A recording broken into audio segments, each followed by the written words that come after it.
Hi, I'm Nikki John, and I'm proud to work in the cannabis industry because we're able to make history here, bring more diversity to the space, and to educate people on something that's been a taboo topic for a really long time.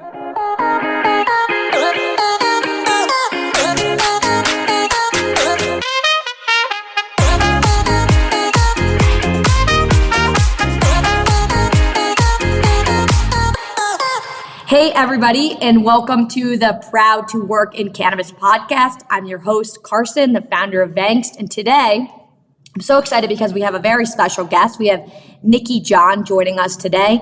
Nikki is the first Black dispensary owner in Massachusetts, and actually the crazy thing is that Nikki told me that just today, just before getting onto this podcast, she had her first sales for her dispensary. So what a time to join us. I'm honored that you're with us right now to celebrate this moment. Welcome to the show. Thank you so much. Yeah, I'm excited to be here.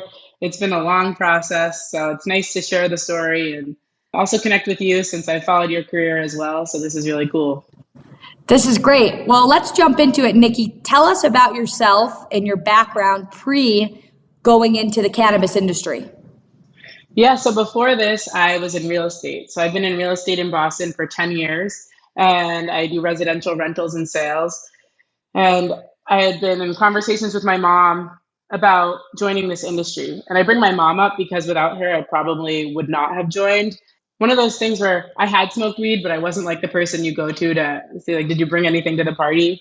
Definitely more of a tequila girl, but it's been really cool as soon as I learned about the history of the war on drugs and just seeing the lack of diversity in the space, the lack of women, lack of people of color. I knew I needed to get in at the ownership level, at the CEO level, which I'm sure you understand, like decision-making power and trying to earn respect in a male-dominated industry it's a whole different ballgame, but I felt like it was really important. So before that, I brought that business skill. I had started my first real estate brokerage in 2015, kind of got to cut my teeth in the business world there. So it's not completely new to me, but that was my first business before this. And then what came over you that you decided, all right, I'm going for it. I'm going to apply for a license. Talk to us about that.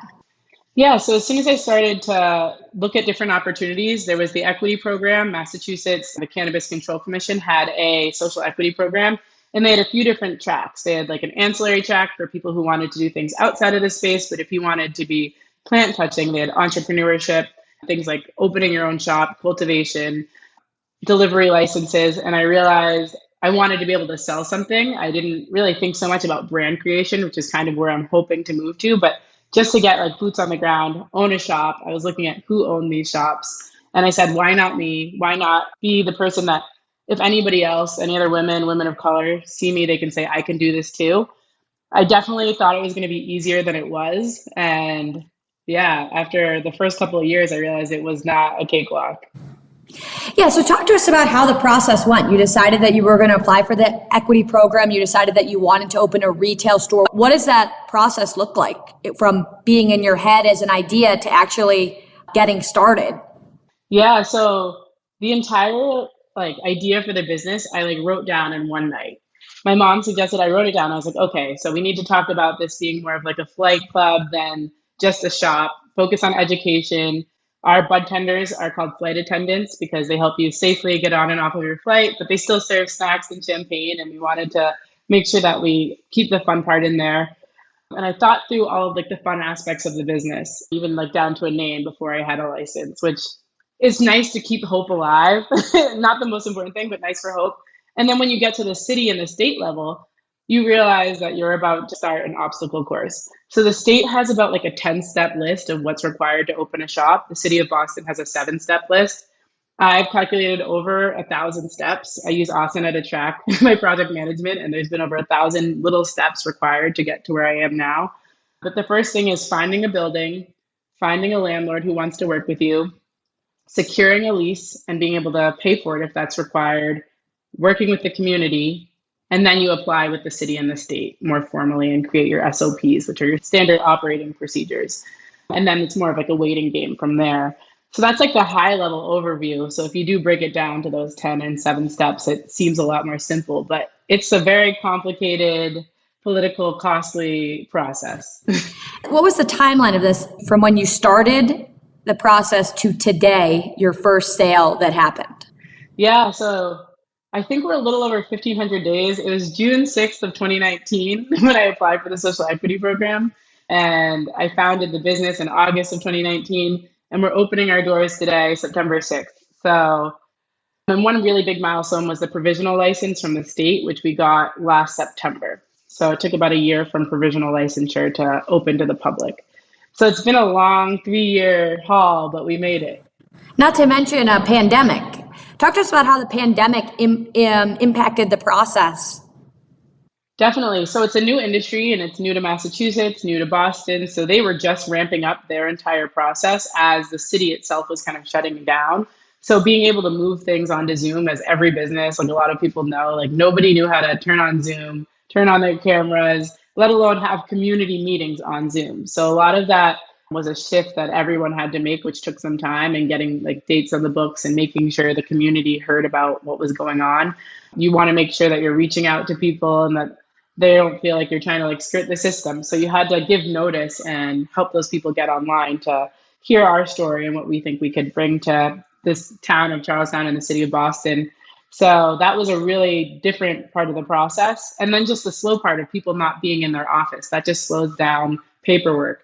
So that was definitely a factor. And then the last important thing is the cost of materials. So we were doing a build out and there were back orders. Things were like 3 times as expensive as when we got our first quote. So we were juggling a lot of different things with COVID.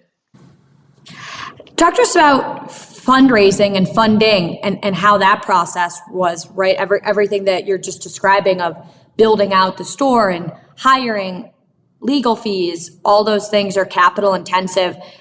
How did you fund this operation? Yeah, so the really cool thing that I'm really proud of is that we didn't take in any money until December of last year. So those first 2 years, like I had a landlord who was committed to letting me hold on to this space and I could not be here without their help, not paying rent for those first like the year and a half that after we got the LOI in place. Otherwise I would have drowned. That would have been at least $150,000. And as an equity applicant, as a Black person in America, it's not like I can just go ask someone to lend me that to like try my hand at this when it's not guaranteed. So that was one really scary part. And not wanting to let all the people supporting me down, whether it was my landlord, my mom, my colleagues. So there was that extra pressure, which I think pressure makes diamonds. That's the good thing if you can survive it. I ended up doing a friends and family round, and that's how we ended up funding this. And I tried to keep it as lean as possible in terms of costs. My biggest recommendation to anyone starting a business is save as much money as possible. I picked the brains of a lot of other dispensary owners who were willing to just talk to me about their process, if they were kind of privately funded and how that worked. And when I first started to do my fundraising, I spoke to a few different people who were like, okay, if you give me 49%, I'll fund it. And I'm like, well, that leaves me in a really bad spot. So I really couldn't I had offers for money the whole time. And I think that's really unique in this space. It can be difficult. Obviously, as you know, like the banking, they can't lend to us right now and not readily. So it's a very different industry, but I used all of the different programs that I could. I was part of Lantern's Delivery Accelerator. I am planning to apply for delivery, and it was really helpful to learn about that process. But they connected me with Vicente Cedarberg.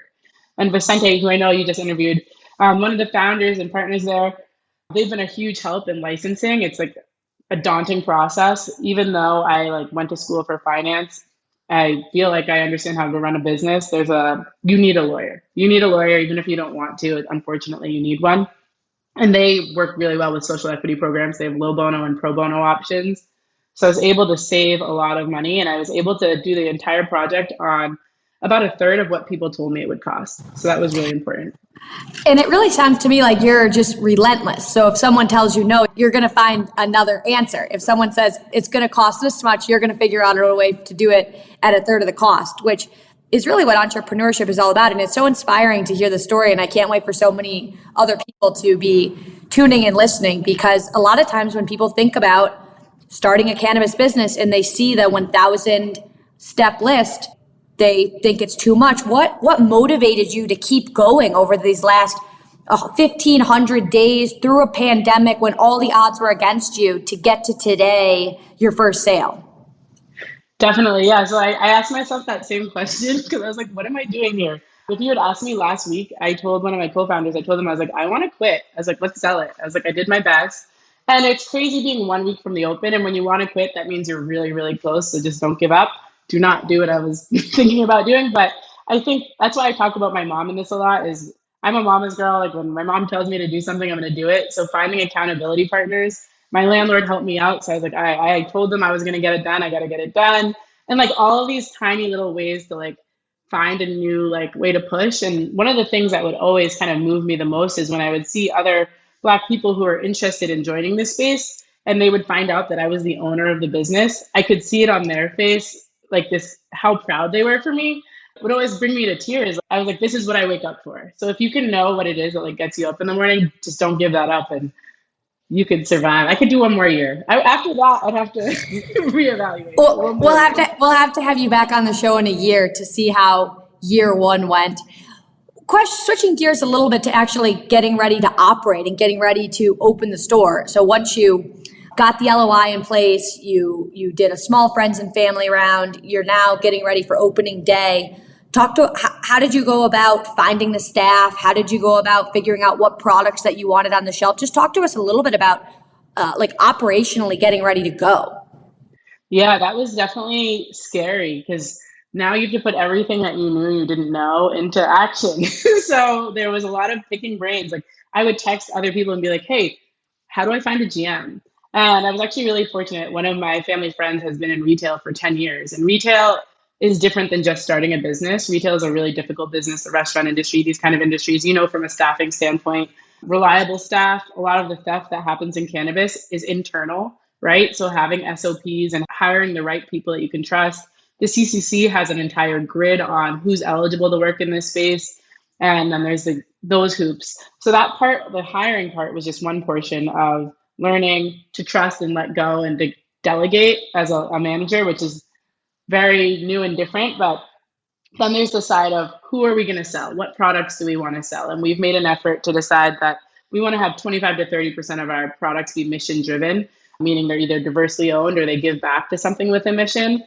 When you're new, you're balancing working with these large MSOs who some of them do have plans to give back and some of them don't. Some of them have great product and some of them have product that sells. And I think you're juggling, trying to have a good list. And then you're also learning the merchandise and do all of these things. So as we were doing this, the big thing for me was asking other operators what they do and then seeing if I could go tour their shops. I've been touring places. That's what I've been doing for the past 3 years to like keep myself moving, is like seeing what other people are doing. And especially looking at smaller operators, because that's something you can copy from. I don't have a 10,000 square foot grow. So it's really cool to see that large industrial space and how they have these cool booties that like you can step into. But like if you're doing something small, you might have to like bend over and put the booties on, So I think it's like finding ways to make it attainable for yourself. So what are your favorites? You said you've been touring so many places. Like who are people that are inspiring to you when you walk through their doors? So Stem in Haverhill, it's so cool. Her name's Caroline. There's actually 2 women in cannabis in Mass who have been mentors. So Caroline's Cannabis in Uxbridge, and then Caroline Pinot from Stem in Haverhill. Both have been mentors. And when I spoke to Caroline from Caroline's Cannabis in Uxbridge, the first thing she said to me, she said, anything you can do yourself, do it yourself. From the build out to everything. That's how you're going to save money. That's how you're going to be successful. And I've taken that with me from that first year to now. And then in this last year, it's been really helpful as far as vetting vendors, a lot of like rhymes right now, figuring out how to run the shop. She's been open. She was one of the first EEs to open in the state. She bootstrapped this as well. So being able to see where she was when she started to where she is now and kind of seeing what's changed for her, what worked and what didn't, that was a freebie. Find these people who want to hold your hand and help you out. Kobe Evans from Pure Oasis, he's the owner there, another EE, first Black owned, and he's the first Black owned. I'm the first Black woman owned in Boston, but he was really helpful in terms of encouraging me, giving me advice, reminding me like it's doable. There were definitely times where I was like, is this real life? And he's like, yes, it is, keep going. And so you need those people that you can kind of like look after and ask for help. I really love the line, anything you can do it yourself. That's such a great piece of advice for any startup founder. Clearly that clearly you live by that. This whole story shows that you live by that. How do you build a culture now that you're bringing other people in? How do you make your culture anything we can do it ourselves? Because one thing that we've found is that as the business grows and you bring more people in, it's hard to take the founder's personality and really spread it throughout. So what have you done to build your culture around anything we can do it ourselves? I mean, it's something that we're still all like working through together, but with the managers that I have right now, James and Rachel, one seen me do it, and I've been able to ask them like, what can I do to be more helpful? And they're like, well, being able to see what you do and how you do it has kind of encouraged them to do that as well. And I've been able to see them put that into action. So problem solving, when something's not working, if somebody's not willing to give us terms, I was like, well, what do we tell them, guys? I was like, we're a startup. This is our first 60 days of open. We can't afford it. You have to believe it's going to work. We've had so many people on calls say to us, we don't do 60-day terms. And I was like, okay, well, just tell them that's what we can do because we're really trying and we don't want to pay late. And James calls me and he's like, they said they've never, ever done this in the history of their business. And I was like, good, that's what we're here to do. We want it to be different. We want people to work with us, believe in us, build partnerships. And I think that mindset is something that everybody's kind of on board with, both in the community, but in the company. And that I hope is contagious further. So we'll see.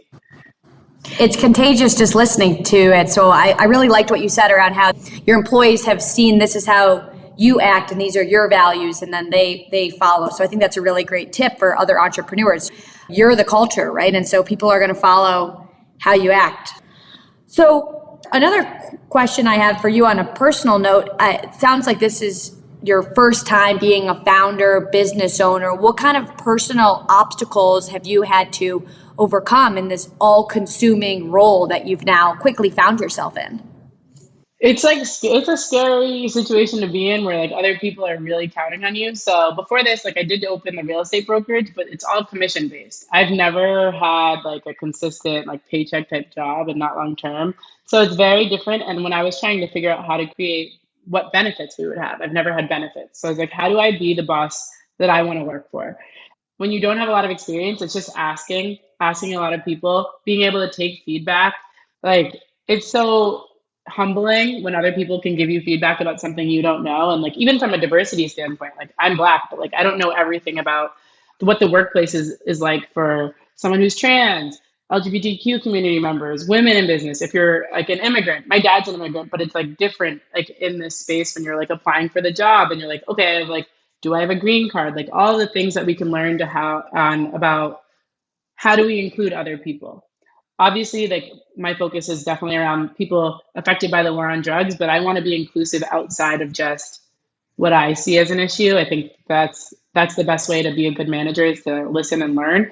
So down to our uniforms, I wanted to have flight attendant outfits and have people wear dresses and like the old school style. And my friend's like, but that's not like size conscious. That's not like, what if somebody's doesn't want to wear a dress?